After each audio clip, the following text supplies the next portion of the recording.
Hey guys what's up, कैसे हैं आप लोग। उम्मीद करता हूं आप सब बहुत अच्छे होंगे दोस्तों और आपकी पढ़ाई बहुत अच्छे से चल रही होगी। आज के इस वीडियो में हम लोग रिवाइज करेंगे चैप्टर नंबर 11 जिसका नाम है पेमेंट ऑफ टैक्स। शुरू करते हैं। सबसे पहले देखिए, जीएसटी के अंदर आपको तीन तरह के पेमेंट्स करने रहते हैं। अगर आपने कोई भी इंट्रा स्टेट सप्लाई किया है उस केस में आपको सीजीएसटी एंड एसजीएसटी का पेमेंट करना पड़ेगा। अगर कोई इंटर स्टेट सप्लाई किया है उस केस में आईजीएसटी का पेमेंट करना पड़ेगा। और जहां पर भी एप्लीकेबल है कोई भी इंटरेस्ट पेनल्टी या फी वगैरह है वो भी आपको पे करना पड़ेगा। ठीक है, तो तीन तरह के पेमेंट्स कौन से हैं। अगर इंटर स्टेट सप्लाई तो सीजीएसटी एंड एसजीएसटी, अगर इंटर स्टेट सप्लाई है तो आईजीएसटी, और जहां पर भी एप्लीकेबल है इंटरेस्ट लेट फी वगैरह आपको पे करना पड़ेगा। अब शुरू करते हैं सबसे पहले सेक्शन नंबर 49 से, जो बात करता है payment of tax, interest penalty and other amounts. अब देखिए, जीएसटी के अंदर तीन तरह के लेजर्स दिए हुए हैं। ठीक है, सो पहला दिया है इलेक्ट्रॉनिक लाइबिलिटी रजिस्टर, सेकंड दिया इलेक्ट्रॉनिक कैश लेजर और थर्ड दिया इलेक्ट्रॉनिक क्रेडिट लेजर्स। सो तीनों लेजर्स को वन बाय वन समझते हैं। सबसे पहले देखिए, मैंने यहाँ पर एक समरी दिया हुआ है। सो जो हमने अकाउंट्स में पढ़ा है 11th-12th में, उसी तरह के जो है लेजर्स यहाँ पर दिए हुए हैं, डेबिट क्रेडिट रहता है। अब देखिए, सबसे पहला लेजर जो दिया हुआ है इलेक्ट्रॉनिक लाइबिलिटी रजिस्टर। अब देखिए, जो जितना आपका लाइबिलिटी रहता है ना, जो भी टैक्स पेमेंट करना है आपको या इंटरेस्ट लेट फी वगैरह कोई भी ड्यूज है आपके जो आपको पे करने हैं, तो वो आपके इलेक्ट्रॉनिक लाइबिलिटी रजिस्टर के अंदर डेबिट हो जाते हैं। ठीक है, अब इसका पेमेंट आप कैसे करोगे। तो जो आपके इलेक्ट्रॉनिक कैश लेजर होता है या इलेक्ट्रॉनिक क्रेडिट लेजर होता है उसके थ्रू आप यहां पर अपना लाइबिलिटीज को मीट आउट करेंगे। सो यहां से जो है आप यहां पर पेमेंट करोगे, दोनों ही लेजर से पेमेंट किया जाता है इलेक्ट्रॉनिक लाइबिलिटी रजिस्टर में। ठीक है, अब इलेक्ट्रॉनिक कैश लेजर क्या होता है, ये एक तरह का आपका जो पेटीएम का जो वॉलेट रहता है ना, उसी नेचर का रहता है। यहां पर आप जो भी पैसा डिपॉजिट करते हो अपने बैंक अकाउंट से, वो यहां पर पैसा क्रेडिट हो जाता है। सो जो भी पैसा डिपॉजिट करोगे वो यहां पर क्रेडिट कर दिया जाएगा। उसके अलावा कोई अगर आपका टीडीएस या टीसीएस अगर डिडक्ट हुआ है तो उस केस में वो अमाउंट भी आप यहां पर क्लेम कर सकते हो। सो ये दोनों अमाउंट्स आपके क्रेडिट हो जाएंगे। और डेबिट क्या होगा, जो भी आप लाइबिलिटी जो है मीट आउट करने के लिए पेमेंट करते हो उस टाइम पे जो है ये लेजर आपका डेबिट हो जाएगा। ठीक है, थर्ड आ जाता है इलेक्ट्रॉनिक क्रेडिट लेजर। ये बात करता है, देखो जो भी आप जब भी रिटर्न फाइल करते हो तो जितना आईटीसी आपने सेल्फ असेस यहां पर करके जो अवेल किया है आईटीसी, ठीक है, जब भी आप यहां पर रिटर्न फाइल करोगे तो आपका आईटीसी क्लेम करोगे। तो जितना आईटीसी आपने क्लेम किया है वो आपका क्रेडिट कर दिया जाएगा इलेक्ट्रॉनिक क्रेडिट लेजर में। और यहां पर जो है जब भी आप अपना पेमेंट करोगे उस टाइम पे जो है यहां पर ये लेजर जो है डेबिट कर दिया जाएगा। क्लियर है।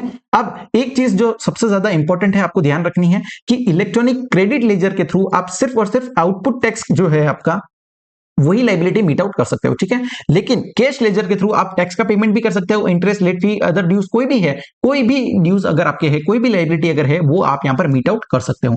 सो ध्यान रखने वाली चीज क्या है कि क्रेडिट लेजर से सिर्फ और सिर्फ टैक्स का पेमेंट ही होगा। क्लियर है। चलो सर, नेक्स्ट आ जाते हैं। अब यहां पर वन बाय वन एक एक लेजर्स को देखते हैं। सबसे पहले दिया electronic cash ledger. Cash ledger क्या होता है, so any amount made towards payment of tax, interest penalty late fee or other amounts will be credited in the electronic cash ledger. जो भी पैसा हम डिपॉजिट करेंगे वो यहां पर क्रेडिट कर दिया जाएगा। अब this ledger can be used for making any payment. देखो ये चीज बहुत इंपॉर्टेंट है कि कोई भी तरह का पेमेंट आप कर सकते हो, tax, interest penalty late fee या कोई अदर अमाउंट्स भी है वो भी आप यहां पर पेमेंट कर सकते हो। सो जब भी आप पेमेंट करोगे तो देखो, पेमेंट करने के लिए आपको चालान जनरेट करना पड़ेगा कॉमन पोर्टल पे। चालान जनरेट किया जाएगा फॉर्म जीएसटी पीएमटी 06 के अंदर। ठीक है, सो ये फॉर्म है, इसके अंदर आपको चालान जनरेट करना पड़ेगा और ये चालान वैलिड रहेगा for a period of 15 days. 15 दिन तक ये चालान जो है वैलिड यहां पर रहेगा पोर्टल पे।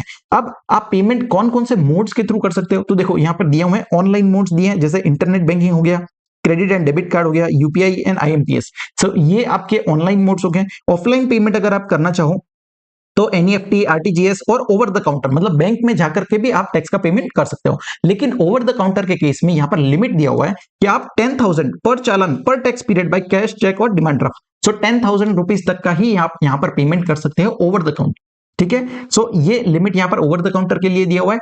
अदरवाइज जो भी ऑनलाइन मोड है, ऑनलाइन पेमेंट के केस में कोई लिमिट नहीं है। एनईएफटी करना चाहो, आरटीजीएस करना चाहो, इनके केस में कोई लिमिट नहीं दिए गए। ठीक है, सो आप इन मोड्स से जो है पेमेंट कर सकते हो और ये पैसा आपके इलेक्ट्रॉनिक कैश लेजर के अंदर क्रेडिट कर दिया जाएगा। नेक्स्ट, अब देखो यहां पर non applicability of over the counter payment limit on deposits to be made. अब देखो जो ओवर द काउंटर का जो हमने लिमिट देखा है 10,000 का, वो कहां पर एप्लीकेबल नहीं होगा। ठीक है, इंपॉर्टेंट है ये।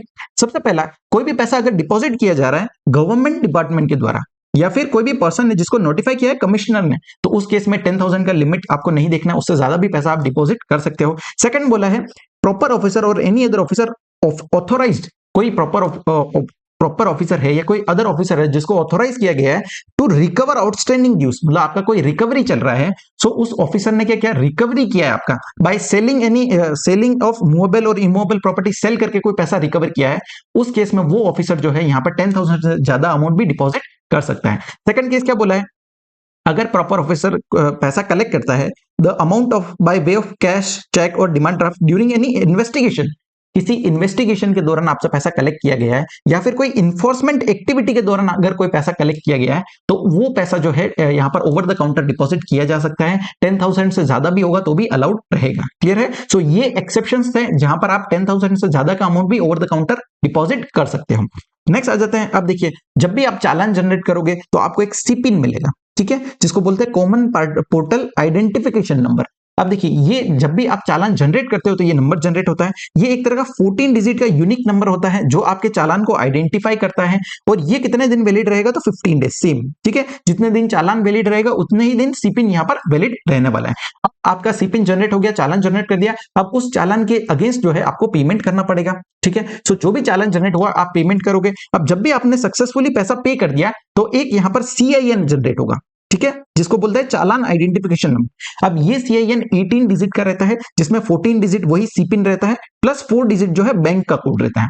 सो यहां पर ये क्या है, ये एक तरह का प्रूफ है कि आपने पैसा पे कर दिया है गवर्नमेंट को, ठीक है। सो जब भी आप पैसा पे कर दोगे उस केस में आपका CIN जनरेट हो जाएगा। नेक्स्ट, अगर कोई भी टैक्स पेयर है जिसका पैसा डेबिट हो गया, ठीक है, उसका पैसा डेबिट हो गया अकाउंट से, लेकिन यहाँ पर CIN जनरेट नहीं हुआ है, ठीक है, यहाँ पर CIN जनरेट नहीं हुआ या फिर कॉमन पोर्टल पे अपडेट नहीं हुआ।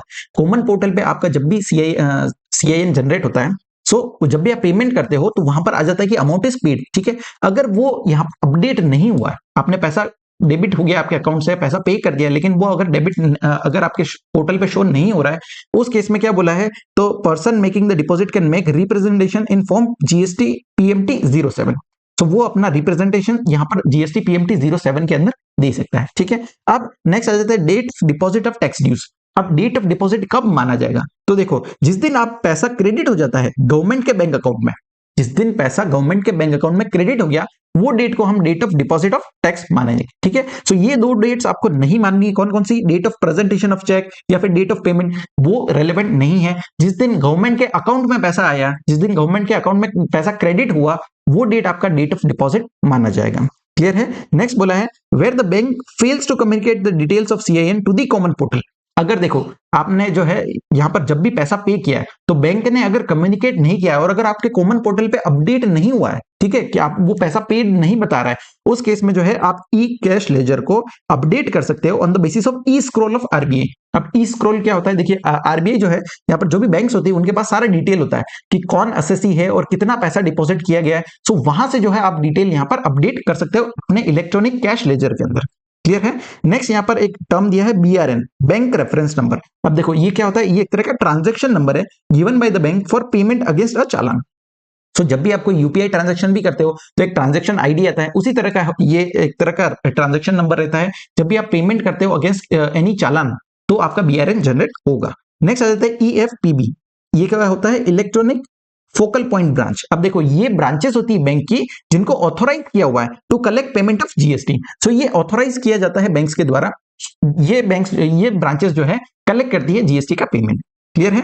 चलो नेक्स्ट आ जाता है manner of utilisation of amount reflected in electronic cash ledger. अब देखो किस तरह से पैसा यूटिलाइज किया जाएगा। तो जब भी आप पेमेंट करने जाओगे GST के कॉमन पोर्टल पर तो इस तरह का जो है आपको इंटरफेस दिखेगा, ठीक है, इस तरह का टेबल रहेगा जो आपको फिल करना पड़ेगा।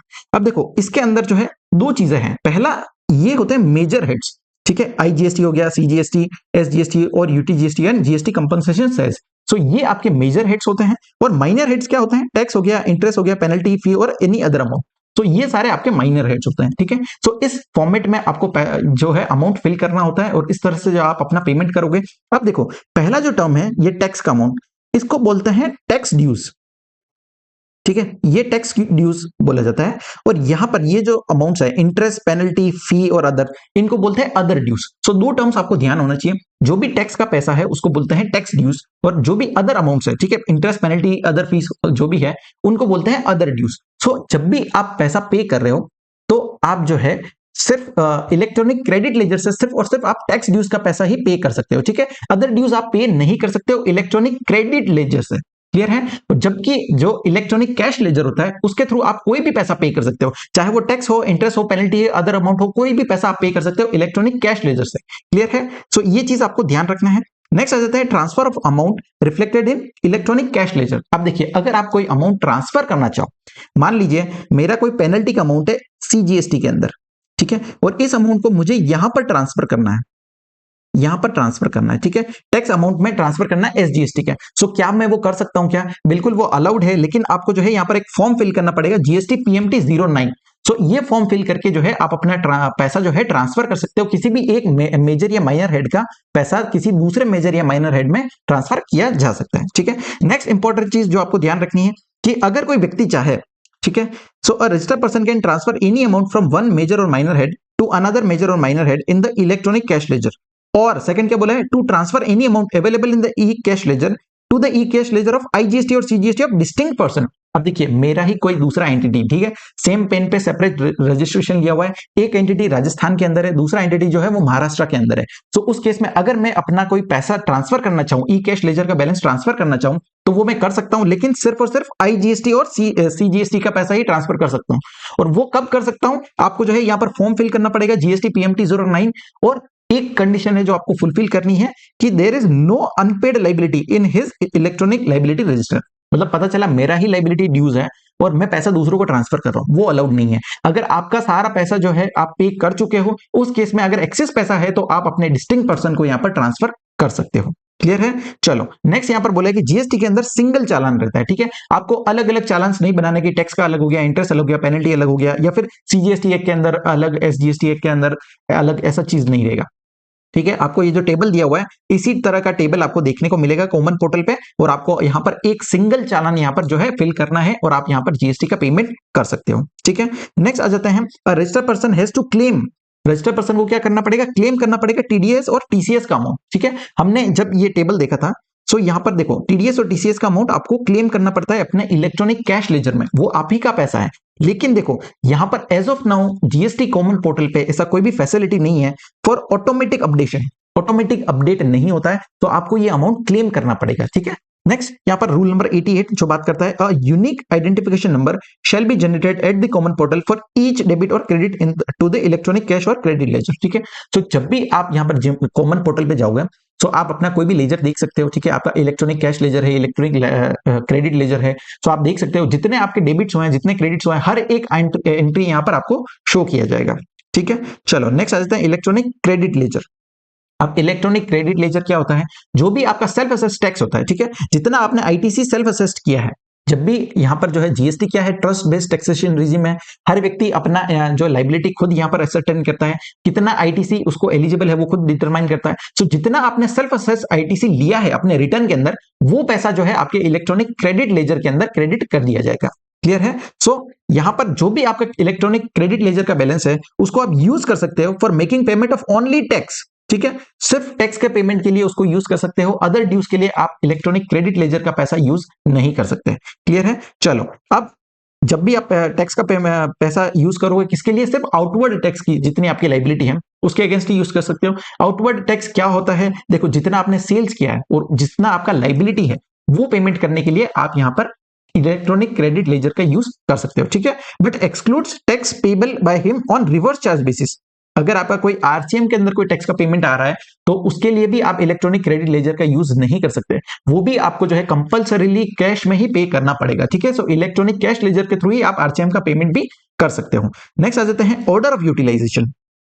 Order of utilisation of input tax credit available in the electronic credit ledger. अब किस तरह से जो है क्रेडिट का यूज किया जाएगा? सो देखो सबसे पहले जो है आपको आईजीएसटी का क्रेडिट जो है पूरी तरह से आईजीएसटी का जितना लाइबिलिटी है वो पूरा आपको एग्जॉस्ट करना पड़ेगा, ठीक है। सो पहले आईजीएसटी का लाइबिलिटी पूरा एग्जॉस्ट हो जाएगा, उसके बाद सीजीएसटी एंड एसजीएसटी का लाइबिलिटी आपको पे करना रहेगा।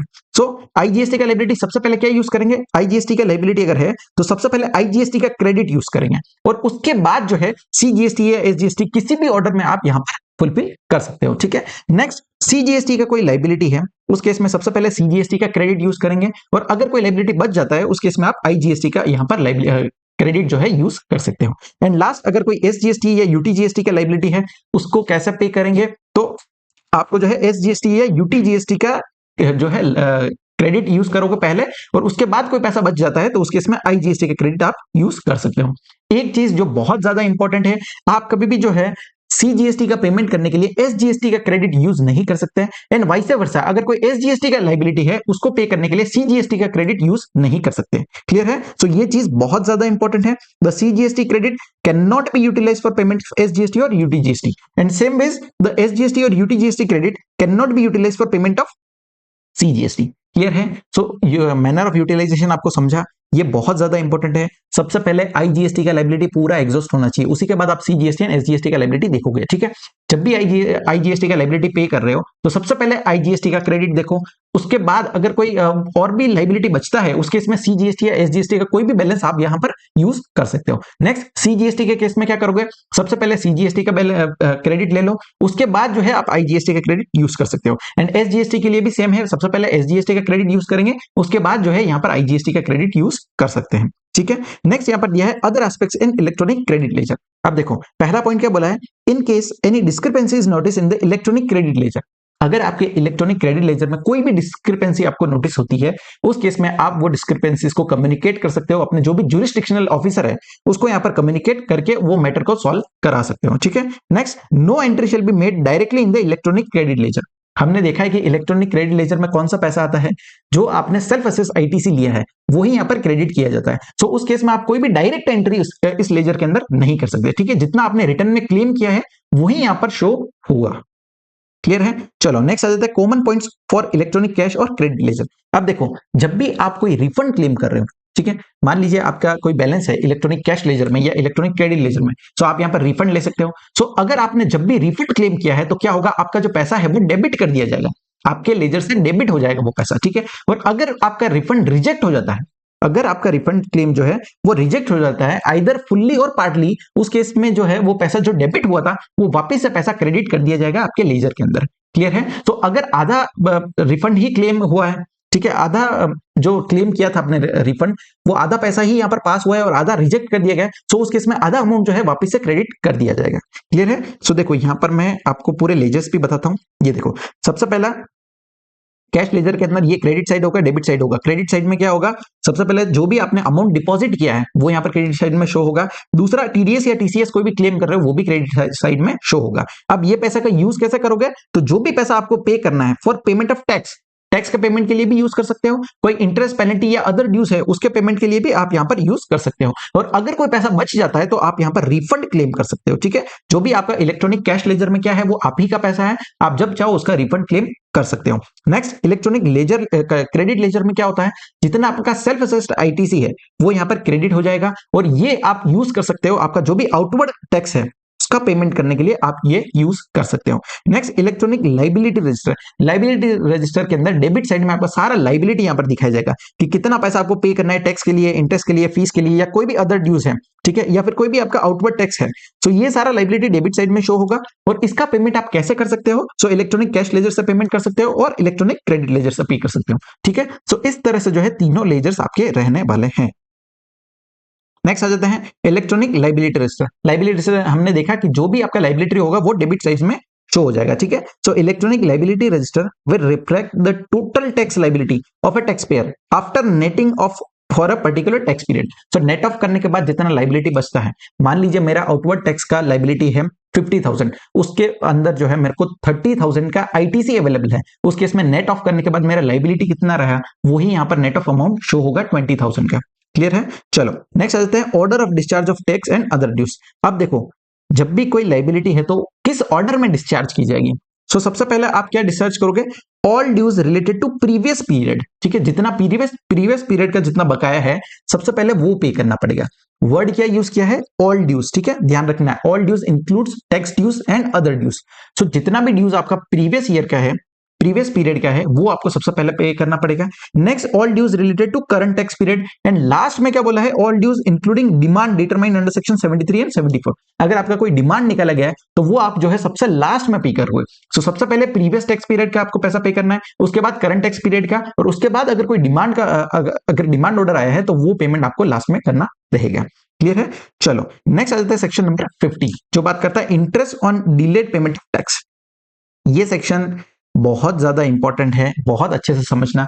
देखिए, जब भी आप पेमेंट डिले करते हो तो आपको इंटरेस्ट पे करना पड़ता है गवर्नमेंट को, ठीक है। सो अगर कोई व्यक्ति है who is liable but fails to pay the tax और any amount thereof to the government, मतलब लाइबिलिटी था लेकिन आपने पे नहीं किया गवर्नमेंट को या डिले पे किया है, उस केस में उस व्यक्ति को यहाँ पर टैक्स के साथ साथ इंटरेस्ट का पेमेंट करना पड़ेगा। इंटरेस्ट का रेट कितना बोला है? 18% पर एनम।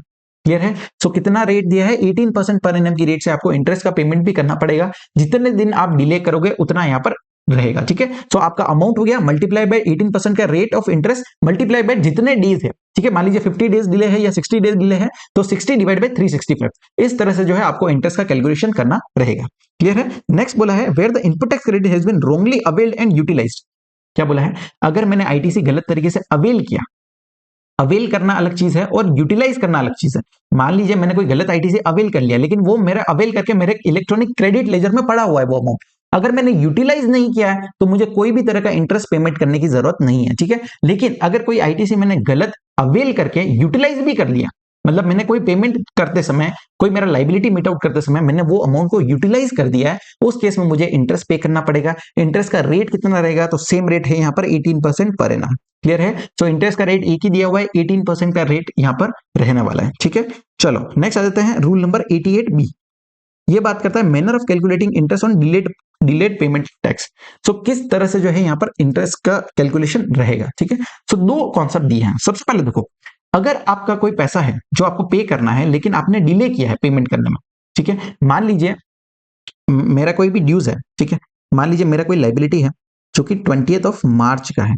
अब इसका ड्यू डेट कब होगा? सो नेक्स्ट मंथ की 20 अप्रैल को मैं यहाँ पर जीएसटीआर 3B फाइल करूंगा। सो ये टाइम पीरियड तक मुझे टैक्स का पेमेंट करना है, ठीक है। लेकिन मान लो मैंने यहाँ पर 20 अप्रैल तक पेमेंट नहीं किया है, उस केस में जितना मैं डिले करूंगा उतना मुझे इंटरेस्ट पे करना पड़ेगा। इंटरेस्ट कौन से अमाउंट पे करना पड़ेगा? सो जो भी मेरा नेट अमाउंट है, ठीक है। ये देखो नेट अमाउंट पे आपको 18% का इंटरेस्ट पे करना पड़ेगा। अब नेट अमाउंट क्या होता है? तो देखो मान लीजिए मेरा आउटवर्ड टैक्स लाइबिलिटी है 10,000 का, ये अमाउंट को बोलते हैं ग्रॉस अमाउंट, ठीक है। इसमें से मैं इनपुट टैक्स क्रेडिट जितना मैंने अवेल किया है वो लेस करूंगा और उसके बाद जो अमाउंट आएगा 6,000 रुपीज, ये मेरा नेट अमाउंट है। सो इस नेट अमाउंट पे मुझे यहां पर इंटरेस्ट पे करना पड़ेगा, ठीक है। केस कौन सा है? जब आपका लाइबिलिटी आपने डिले पे किया है बट बिफोर, मतलब आप जो है पैसा पे कर रहे हो, return is furnished after the due date under section 39, जो ड्यू डेट है उसके बाद अगर रिटर्न फाइल कर रहे हो but before the commencement of any proceedings under section 73 और 74, मतलब कोई प्रोसीडिंग्स इनिशिएट नहीं हुई है। सो जो ड्यू डेट था उसके बाद पैसा पे कर रहे हो but before commencement of any proceedings under section 73 और 74, उस केस में आपको जो है इंटरेस्ट पे करना पड़ेगा 18% की रेट से on the net amount. Clear है? अदरवाइज इसके अलावा कोई भी केस है, अगर कोई प्रोसीडिंग शुरू हो गया है, 73 74 का प्रोसीडिंग्स इनिशिएट हो गया है, उस केस में जो है आपको इंटरेस्ट पे करना पड़ेगा ऑन दिस ग्रॉस अमाउंट। जितना ये 10,000 है इस पे आपको जो है 18% का रेट लगाया जाएगा। क्लियर है? सो ध्यान रखना, नेट अमाउंट कब लेंगे? जब आपका प्रोसीडिंग्स इनिशिएट नहीं हुआ है 73 74 के अंदर। अब नेक्स्ट यहाँ पर एक अमेंडमेंट दिया हुआ है, बहुत अच्छा अमेंडमेंट है, देखो पढ़ते हैं। सबसे पहले, where any amount has been credited in the electronic cash ledger as per the provisions of section number 49 subsection 1 on or before the due date of filing of the said return, ठीक है। मतलब आपने कोई भी पैसा जो है वो यहाँ पर अपने इलेक्ट्रॉनिक कैश लेजर में पैसा जमा करा दिया, पैसा मेरे इलेक्ट्रॉनिक कैश लेजर में मैंने यहाँ पर क्रेडिट कर दिया है, लेकिन मैंने अपना जो रिटर्न है वो डिले फाइल किया है, ठीक है। But is debited from the said ledger for payment of tax while filing the said return after the due date, मतलब रिटर्न जो है वो मैंने डिले फाइल किया है तो जो पैसा डेबिट हुआ वो बाद में डेबिट हुआ है, उस केस में ये अमाउंट पे जो है आपको इंटरेस्ट पे करने की जरूरत नहीं, ठीक है। सो यहां पर एक रिलैक्सेशन दिया है टैक्स पेयर्स को कि अगर आपका पैसा जो है आपने इलेक्ट्रॉनिक कैश लेजर में यहां पर डिपॉजिट करके रखा था, लेकिन जस्ट आपने रिटर्न लेट फाइल किया इसलिए वो पैसा जो है आपके इलेक्ट्रॉनिक कैश लेजर से डेबिट जो है डिले हुआ है, उस केस में आपको इंटरेस्ट पेमेंट करने की जरूरत नहीं है। अदरवाइज जो भी पैसा आप अगर डिले पेमेंट करते हो तो आपको पूरे अमाउंट पे जो है यहाँ पर इंटरेस्ट पे करना पड़ता है, ठीक है। जो भी नेट अमाउंट है उस पर इंटरेस्ट पे करना पड़ता है। चलो नेक्स्ट आ जाता है पॉइंट नंबर 3 जो कि बहुत इंपॉर्टेंट है, ठीक है।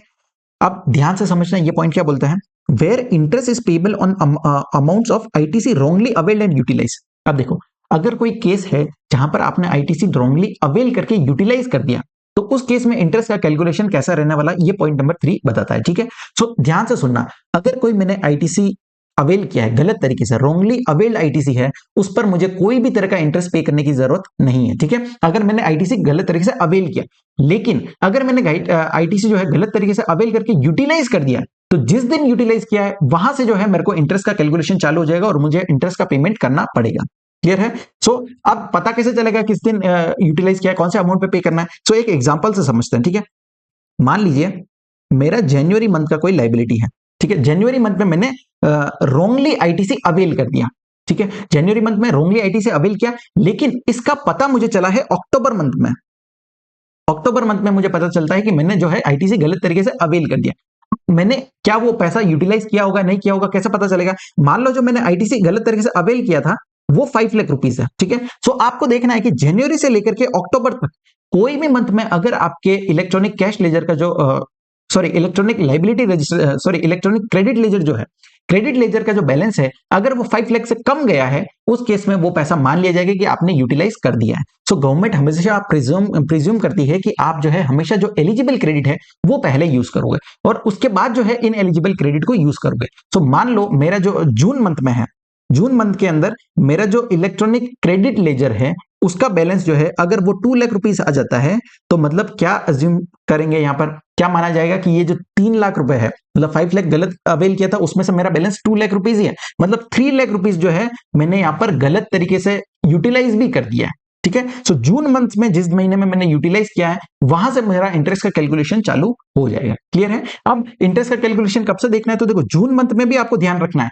कि जब आप देख रहे हो कि कहां से कैलकुलेशन शुरू होगा, तो आपको देखना है कि इसका रिटर्न कब फाइल किया है, ठीक है। जून मंथ का रिटर्न किस दिन फाइल होगा, सो वहां से देखो जो 39 सेक्शन नंबर 39 के अंदर जो ड्यू डेट दिया है वो डेट या फिर आपके जो एक्चुअल यहाँ पर पेमेंट है, ठीक है। सो देखो नेक्स्ट यहाँ पर क्या बोला है, आप जब भी date of utilisation of ITC निकाल रहे हो तो कैसे निकालोगे, where balance in the electronic credit ledger falls below the amount of ITC normally availed और amount on account of payment of tax through return. तो उस केस में क्या देखना है, date on which the return is due to be furnished, जिस दिन आपका रिटर्न फर्निश करना था वो डेट और the actual date of filing of the said return, whichever is earlier जो रहेगा वहां से आपका इंटरेस्ट का कैलकुलेशन चालू हो जाएगा, ठीक है। अब एक एग्जांपल लेते हैं, मान लीजिए मेरा ड्यू डेट जो था वो 20th ऑफ जुलाई है, ठीक है, लेकिन मैंने जो रिटर्न फाइल किया है वो मैंने किया है 25th ऑफ जुलाई। उस केस में मेरा इंटरेस्ट का कैलकुलेशन कब से चालू होगा, जो मेरा ड्यू डेट है वही विच एवर इज अर्लियर हो जाएगा। सो 21st ऑफ जुलाई से मेरा इंटरेस्ट का कैलकुलेशन चालू हो जाएगा। क्लियर है? सेकंड केस लेते हैं जहां पर मैंने जो है रिटर्न फाइल करना था 20th ऑफ जुलाई को, लेकिन मैंने पेमेंट जो कर दिया है, मतलब जो रिटर्न फाइल किया है वो 15th ऑफ जुलाई को ही कर दिया, तो उस केस में जो है आपका कैलकुलेशन 15th से ही यहां पर चालू हो जाएगा। क्लियर है? चलो सर समझ गया, ये पॉइंट बहुत ज्यादा इंपॉर्टेंट है। अब देखो ये आराम से पढ़ते हैं, ITC wrongly availed shall be constituted to have been utilized, जो आईटीसी गलत तरीके से अवेल किया है उसको यूटिलाइज कब माना जाएगा, when the balance in the electronic credit ledger falls below the amount of ITC wrongly availed, जिस दिन आपका इलेक्ट्रॉनिक क्रेडिट लेजर का बैलेंस जो है वो कम हो जाता है जितना आपने आईटीसी रॉन्गली अवेल किया था। हमारे केस में कितना आईटीसी रॉन्गली अवेल किया था, 5 लाख रुपीस का। सो अगर बैलेंस कोई भी मंथ में इस अमाउंट से अगर कम हो जाता है, उस केस में आपको जो है वो मान लिया जाएगा कि आपने जो है रॉन्गली अवेल्ड आईटीसी को यूटिलाइज कर लिया है और उस मंथ से जो है आपका इंटरेस्ट का कैलकुलेशन चालू हो जाएगा। आई होप आपको ये कॉन्सेप्ट समझा है। देखो बहुत इंपॉर्टेंट है, इसके रिगार्डिंग ये क्वेश्चन दिया हुआ है, एग्जाम में पूछा गया है नवंबर 23 के अंदर 5 मार्क्स के लिए। सेम कॉन्सेप्ट पे है कि यहाँ पर जो है आईटीसी रॉन्गली अवेल किया गया है 1,25,000 का सीजीएसटी एंड एसजीएसटी, और अब उसका जो है आपको देखना है कि यूटिलाइज हुआ है कि नहीं हुआ है। अगर आपने सिर्फ आईटीसी अवेल किया है वो कोई यहाँ पर उस केस में कोई इंटरेस्ट नहीं लगेगा। तो क्वेश्चन के अंदर क्या बोला है कि 1,25,000 का हमने आईटीसी गलत तरीके से अवेल किया है, ठीक है। अब इस 1,25,000 में से बोला है mister broker utilize ITC of 75,000 from the above wrongly availed ITC of 1,25,000 against output tax liability for the month of November. अब देखो क्या बोला कि 1,25,000 का जो अमाउंट मैंने रॉन्गली अवेल्ड किया था उसमें से 75,000 को मैंने यूटिलाइज्ड कर दिया, ठीक है। सो जो यूटिलाइज किया उस पर तो इंटरेस्ट आएगा, लेकिन जो पैसा मैंने यूटिलाइज नहीं किया, कितना, 50,000 रुपीज, अब ये 50,000 मैंने यूटिलाइज नहीं किया तो इस 50,000 पे मुझे कोई भी इंटरेस्ट का पेमेंट करने की जरूरत नहीं है, ठीक है। सो ये 50,000 पे कोई इंटरेस्ट नहीं आएगा, इंटरेस्ट इस पे आएगा जो आपने यूटिलाइज किया है। यूटिलाइज कितना किया है, 75,000। सो ये 75,000 पे आपको इंटरेस्ट लगाया जाएगा। रेट क्या है, हमारा रेट दिया हुआ है 18% पर एनम। डेज का कैलकुलेशन कब से देखा जाएगा, तो देखो इसका रिटर्न कब फाइल किया है। अब देखो नवंबर मंथ के बारे में बोला है कि नवंबर मंथ का रिटर्न फाइल किया है 25th ऑफ दिसंबर को। एक्चुअल में ड्यू डेट क्या है, नवंबर का रिटर्न हम कब फाइल करते हैं, 20th ऑफ दिसंबर को, लेकिन इन्होंने क्या फाइल किया है, 25th ऑफ दिसंबर। तो हमारे केस में हम क्या देखते हैं, विच एवर इज अर्लियर देखा जाता है। ये देखो कॉन्सेप्ट हमने क्या देखा है कि जिस दिन रिटर्न फाइल करना था जिस दिन हमारा रिटर्न फाइल करने का ड्यू डेट था वो डेट और the actual date of filing of return whichever is earlier जो रहेगा वहां से हमारा इंटरेस्ट का कैलकुलेशन चालू होगा। सो अर्लियर हमारे प्रेजेंट केस में क्या है, तो देखो 20th ऑफ दिसंबर तक हमें रिटर्न फाइल करना था, लेकिन रिटर्न फाइल किया 25th of December. So 20th of December से हमारा ये डेट रहेगा। तो 21st दिसंबर से, कब से देखो 21st दिसंबर से जो है हमारा इंटरेस्ट का कैलकुलेशन चालू हो जाएगा। 21st दिसंबर से इंटरेस्ट का कैलकुलेशन चालू होगा। कब तक इंटरेस्ट लगेगा, तो जिस दिन आपने एक्चुअल में पैसा पे किया है, ठीक है, या फिर आपने रिवर्स कर दिया है। तो देखो क्वेश्चन के अंदर क्या दिया है, mister broker paid the amount of ITC wrongly utilize of 75,000 on 10th of March. अब देखो इसने जो गलत पैसा यूटिलाइज कर लिया था वो वापस से गवर्नमेंट को पे कर दिया, किस दिन क्या है 10th ऑफ मार्च को। सो यहां पर 10th ऑफ मार्च तक जो है आपका इंटरेस्ट का कैलकुलेशन चालू रहेगा। अब 21st दिसंबर से अगर डेज देखेंगे तो दिसंबर मंथ में होते हैं हमारे 11 डेज, ठीक है, दिसंबर मंथ के हो गए 11 डेज, उसके बाद जनवरी के हो गए 31 डेज, फरवरी के हो गए 28 डेज और मार्च के हो गए 10 डेज। सो इन सबको टोटल करोगे 80 डेज हो जाएगा, ठीक है। सो 80 डेज का आपको इंटरेस्ट पेमेंट करना पड़ेगा। सो ये 75,000 का अमाउंट हो गया आपका, 80 डेज डिवाइड बाय 365 करोगे और 18% का रेट लगेगा, तो ये आपका इंटरेस्ट का अमाउंट आ जाएगा। क्लियर है। सो इंटरेस्ट किस पे लगेगा, जितना पैसा यूटिलाइज किया है। जो 50,000 है उस पे कोई इंटरेस्ट नहीं है। Interest is payable on wrongly availed and utilize ITC of 75। 50,000 पे कोई यहां पर जो है आपको इंटरेस्ट पेमेंट नहीं करना। Interest is not payable on the same. समझा कि नहीं समझा आपको ये क्वेश्चन? बहुत अच्छा क्वेश्चन है, देखो एग्जाम में पूछा है 5 मार्क्स के लिए, इंपॉर्टेंट कॉन्सेप्ट है, ठीक है। चलो नेक्स्ट आ जाता है, एक क्लेरिफिकेशन दिया हुआ है, clarification on changing of charging of interest under section 50 subsection 3 in case of wrong availment of IGST credit and reversal thereof। अब देखो ये सर्कुलर किसके लिए दिया है, अगर आपने कोई IGST क्रेडिट रॉन्गली अवेल कर दिया, अगर IGST क्रेडिट रॉन्गली अवेल किया है तो दो इश्यूज दिए हैं, ठीक है। पहला क्या बोला है, weather in the cases of wrong availment of IGST credit by a registered person and reversal thereof for the calculation of interest under rule 88B, interest के कैलकुलेशन के लिए whether the balance of ITC available in the electronic credit ledger under the head of IGST only need to be consider. क्या सिर्फ हमें IGST का balance ही देखना है, या फिर क्या बोला है total under the head of IGST CGST और SGST taken together has to be consider, ठीक है। सो हमें सिर्फ आईजीएसटी का बैलेंस देखना है कि पूरा सीजीएसटी एसजीएसटी सब देखना है। सो देखो हमारा प्रोविजंस क्या बोलता है, मैनर ऑफ यूटिलाइजेशन क्या होता है कि आपको जो है सबसे पहले आपका आईजीएसटी का लायबिलिटी फुलफिल करना है, उसके बाद सीजीएसटी एंड एसजीएसटी आते हैं, ठीक है। सो इसको एक एग्जांपल से समझेंगे तो आपको अच्छे से समझेगा। मान लीजिए मैंने आईजीएसटी का क्रेडिट यहां पर लिया है 10 लाख का, जो कि रॉन्गली अवेल है। दूसरा सीजीएसटी का क्रेडिट एंड एसजीएसटी मान लीजिए 20 लाख का है और 20 लाख का है। सो इतना मेरे पास क्रेडिट पड़ा हुआ है, ठीक है। सो 50 लाख का क्रेडिट मेरे पास टोटल है, जिसमें से ये जो 10 लाख है, सॉरी ये जो 10 लाख है आईजीएसटी का क्रेडिट, ये मैंने क्या किया है, रॉन्गली अवेल्ड किया है, ठीक है। सो ये आईजीएसटी का क्रेडिट जो है मैंने रॉन्गली अवेल्ड किया है, क्लियर है। अब मेरा मान लीजिए लाइबिलिटी जो मुझे पेमेंट करना था वो 30 लाख रुपीस का पेमेंट करना है। इस केस में ये जो लाइबिलिटी है वो 30 लाख का मैं कैसे मीट आउट करूंगा। सो आपको तीनों अमाउंट को टोटल करके देखना है कि अगर जितना आईटीसी आपने रॉन्गली अवेल्ड किया था क्या उससे अमाउंट कम जा रहा है क्या। सो इस केस में क्या बोला है, अगर मैं सिर्फ सीजीएसटी या एसजीएसटी का क्रेडिट देखूं 20 लाख प्लस 20 लाख 40 लाख रुपीस हो रहा है, मेरा लाइबिलिटी कितना है 30 लाख का, तो वो मैं सीजीएसटी एंड एसजीएसटी के बैलेंस से भी यहां पर मीट आउट कर सकता हूं। तो इस केस में जो है यहां पर आईजीएसटी का क्रेडिट यहां पर यूटिलाइज नहीं हुआ, ठीक है, क्योंकि मैंने सिर्फ क्रेडिट अवेल किया लेकिन यूटिलाइज नहीं किया। अब सेकंड एग्जांपल, मान लो मेरा जो लाइबिलिटी था वो 45 लाख का है, उस केस में मैं ये लाइबिलिटी पे कैसे करूंगा, ये 20 लाख रुपीस जो सीजीएसटी का क्रेडिट है वो यूज कर लूंगा, एसजीएसटी के क्रेडिट का 20 लाख रुपीस भी यूज कर लूंगा, उसके बाद जो 5 लाख रुपीस है वो मैंने यहाँ पर आईजीएसटी के क्रेडिट से यूज करना पड़ेगा, ठीक है। सो उस केस में माना जाएगा कि आपने जो है रॉन्गली यूटिलाइज किया है जो आपने आईजीएसटी का क्रेडिट लिया है, ठीक है। सो जब भी आप देख रहे हो आपको टोटल देखना है कि अगर आपका जो लाइबिलिटी है वो आप सीजीएसटी या एसजीएसटी के बैलेंस से मीट आउट कर पा रहे हो, उस केस में तो आपको कोई यहाँ पर इंटरेस्ट पे करने की जरूरत ही नहीं है, क्योंकि वो पैसा आपने यूटिलाइज ही नहीं किया, ठीक है। ये जो क्रेडिट है आईजीएसटी का ये यूटिलाइज ही नहीं किया। लेकिन अगर आपका जो लाइबिलिटी है वो यहाँ पर ज्यादा है, ठीक है, जैसे हमारे सेकंड केस में 45 लाख रुपीस था, उस केस में आपको ऐसा माना जाएगा कि आपने 5 लाख रुपीस जो है वो यहाँ पर रॉन्गली आईजीएसटी का जो क्रेडिट रॉन्गली अवेल किया था उसमें से आपने यूटिलाइज किया है, और उस केस में जो है आपको यहाँ पर इंटरेस्ट का पेमेंट करना पड़ेगा।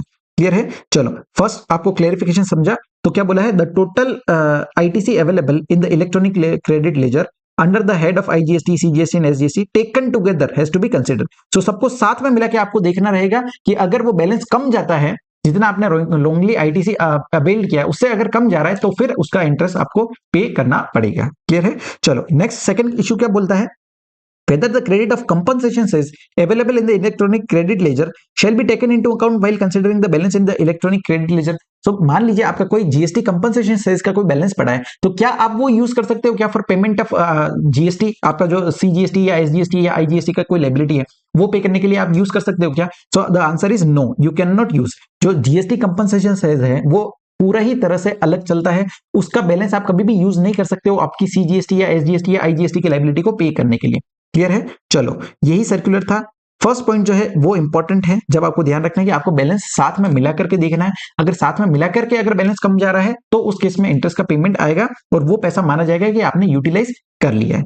क्लियर है? चलो नेक्स्ट आ जाता है सेक्शन नंबर 51 जो बात करता है टीडीएस का। ठीक है, सो जीएसटी में क्या टीडीएस डिडक्ट होता है क्या? बिल्कुल सर डिडक्ट होता है। अब यहां पर मैंने एक चार्ट दिया है जो पूरे कॉन्सेप्ट को समराइज कर देगा। ठीक है, सो सबसे पहले देखो कौन व्यक्ति को टीडीएस डिडक्ट करना पड़ेगा, तो यहाँ पर कुछ स्पेसिफाइड लोग बोले गए हैं। ठीक है, सबसे पहले सेंट्रल गवर्नमेंट, स्टेट गवर्नमेंट, दूसरा लोकल अथॉरिटीज, थर्ड बोला है गवर्नमेंटल एजेंसी, फोर्थ बोला है नोटिफाइड पर्सन। कौन कौन से नोटिफाइड पर्सन है हम आगे चल करके देखेंगे। सो ये चार लोगों को जो है यहां पर टीडीएस डिडक्ट करना पड़ता है। ठीक है, इनके अलावा किसी को डिडक्ट करने की जरूरत नहीं है। अब कब डिडक्ट करना है, तो देखिए जब भी आपका जो कॉन्ट्रैक्ट वैल्यू है, ठीक है, so total value of supply under a contract is greater than rupees 2.5 lakh, मतलब 2,50,000 से ज्यादा का अमाउंट है। और ये 2,50,000 आपको क्या देखना है, एक्सक्लूसिव ऑफ जीएसटी, मतलब इंक्लूसिव ऑफ जीएसटी हो तो पहले एक्सक्लूसिव करो।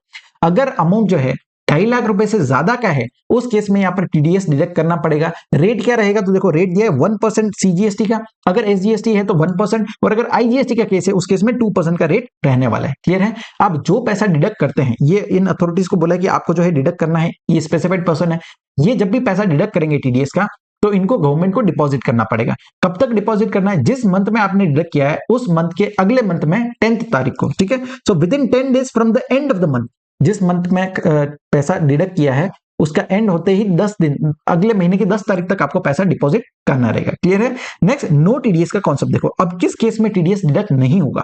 सो ये कंडीशन ध्यान रखना, जहां पर location of supplier and place of supply, दो चीजें क्या बोली है, location of supplier and place of supply जो है वो डिफरेंट स्टेट में है from the state of registration of recipient. ठीक है, अब एक एग्जांपल से समझो, मान लीजिए मैं यहाँ पर राजस्थान का हूँ, ठीक है, मैं रेसिपिएंट हूँ। अब मैंने कोई यहाँ पर सर्विस ली है होटल की, ठीक है, होटल मुंबई में है, मैं वहां पर गया, जो सप्लायर था, जो होटल का मालिक है वो भी मुंबई का है, और जो मैंने होटल अकोमोडेशन का सर्विस लिया है, ठीक है, वो इमूवेबल प्रॉपर्टी के केस में प्लेस ऑफ सप्लाई क्या होता है, जहां पर इमूवेबल प्रॉपर्टी लोकेटेड होती है। सो इमूवेबल प्रॉपर्टी लोकेटेड क्या है, मुंबई के अंदर। सो प्लेस ऑफ सप्लाई भी मुंबई हो गया, सप्लायर भी मुंबई का। So location of supplier and place of supply different है from the state of registration of recipient. मैं कहां का हूं, राजस्थान का। सो मेरा रजिस्ट्रेशन राजस्थान में है और प्लेस ऑफ सप्लाई और लोकेशन ऑफ सप्लाई दोनों ही डिफरेंट स्टेट में है। उस केस में जो है यहाँ पर टीडीएस डिडक्ट नहीं करना है। ठीक है, सो ये चीज आपको ध्यान रखना, किस केस में टीडीएस डिडक्ट नहीं होता है। अब डिटेल में देखते हैं सारे प्रोविजंस को। सबसे पहले कौन कौन से लोग हैं, तो देखो गवर्नमेंट हो गई या establishment of central government, state government हो गया, दूसरा लोकल अथॉरिटीज, तीसरा बोला है गवर्नमेंटल एजेंसी, और फोर्थ बोला है कोई भी नोटिफाइड पर्सन है। ठीक है, सो इनको यहाँ पर टीडीएस डिडक्ट करना पड़ेगा। रेट कितना है, 1% का, जब आपका टोटल वैल्यू जो है एक्सीड करता है 2.5 लाख का।